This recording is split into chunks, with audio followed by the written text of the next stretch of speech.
would like for you to watch this next video with me. It's talking about how opioids ruined a county, and they sued the makers of the product or some company that was selling them the opioids.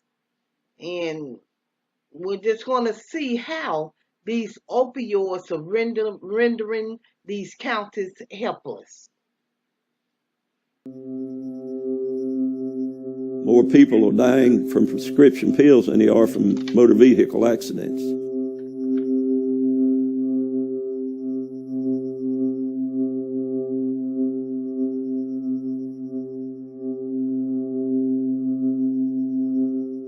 These are people, these are real people, and they're dying out because nobody seems to care anymore. You know, and it's not right. It's like we've been raped here in this county of any enjoyment of life.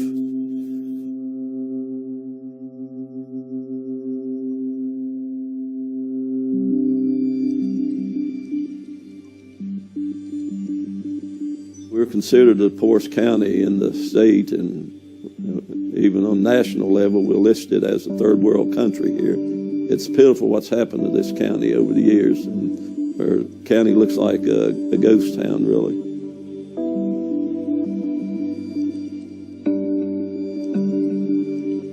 We're the first county in West Virginia to sue 3 companies that they were sending all these pills out to the depressed areas and things.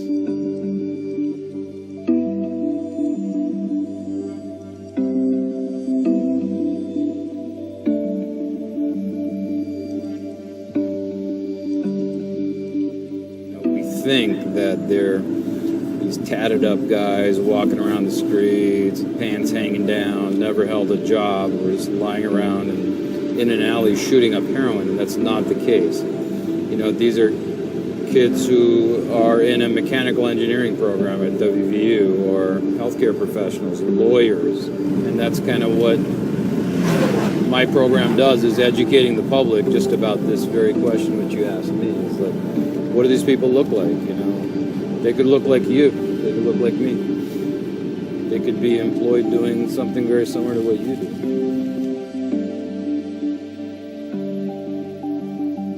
You know, we see cases where millions of pills are shipped into one tiny little pharmacy in a tiny little town with a population of 300 people. Yeah. Should alarms be going off somewhere? Absolutely.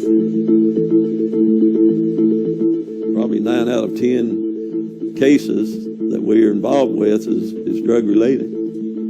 And I see people that I grew up with. I see people I went to school with, and see neighbors, you know.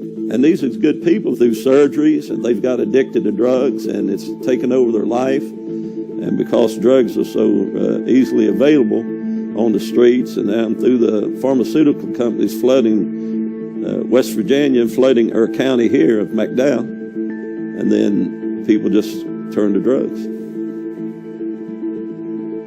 You are in the Gary area. This area is known as the Gary Bottom. This used to be the richest, largest coal mining operation in the world.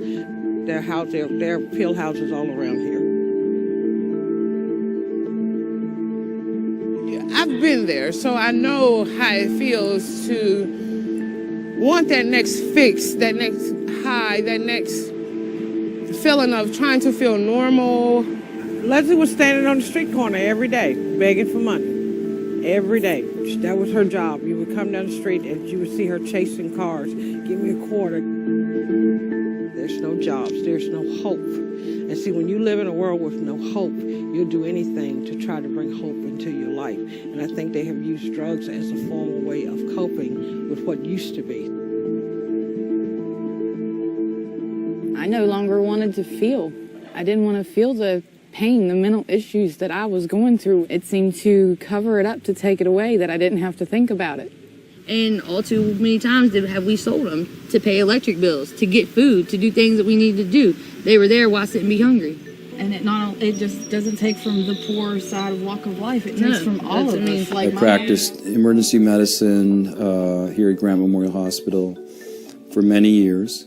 saved a lot of lives. The only kind of passion that I had was I liked racing. I liked cars, fast cars, and there's one time that it was pouring rain and 160 miles an hour, lost control of the car and went straight into the guardrail, this metal guardrail, just demolished the car. The very next day, I had to be kind of back at work in the ER, and I tried to call, hey, can you cover me? No one's covering me, and I'm in tremendous pain. So I took hydrocodone out of the sample closet, and I remember immediately feeling just, not only was my pain gone, but I felt like energy, I feel euphoria, and the next day I took more because I still had back pain. The samples that were available there, I consumed them all. And then I started writing prescriptions. I wrote them in different individuals' names. And this may have been a period of 3.5 years. Basically, the DEA started doing an investigation, and they looked and they saw this pattern of him writing these prescriptions in different names, the same names again and again and again. My sentence was 48 months, and I served like 2.5 years, a little more than 2.5 years.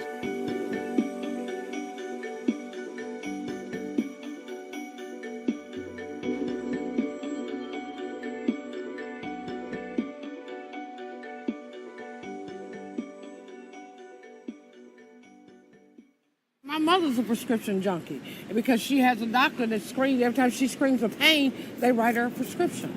Now, it's much better than it used to be, but years ago, you used to say, I knocked my pills in the toilet, and guess what? You got another prescription. Another prescription.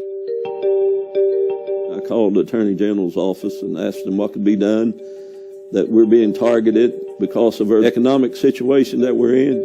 And I felt that's no different than drug dealers out here targeting people that, that's got a problem.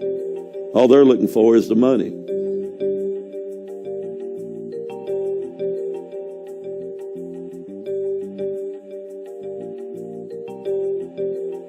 What is the topic that you want to tell us about? What I wanted to talk about today, Steve, is prescription drug diversion in hospice. So what changed for me, number one, was in prison, I received research. I had my son, my wife, my family, my friends send me anything on drug diversion, anything on doctor shopping. So that really intrigued me, like, why don't I know this? Why can I not get a medical expert to come in here and talk to me about this? Because there is no one.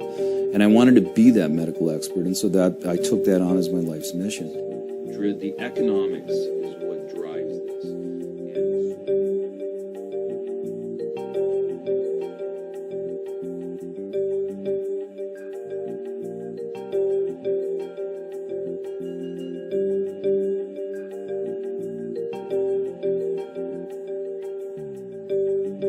So the laws are starting to tighten up, but we've waited so long to, this whole country is just about addicted to drugs. And now we're trying to find answers for it, and, it's not going to come. As long as it took to get it established, it's going to take that long to get it de-escalated now, the problems that we're facing. Tell me, what do you think? Share your views and thoughts in the comment section below.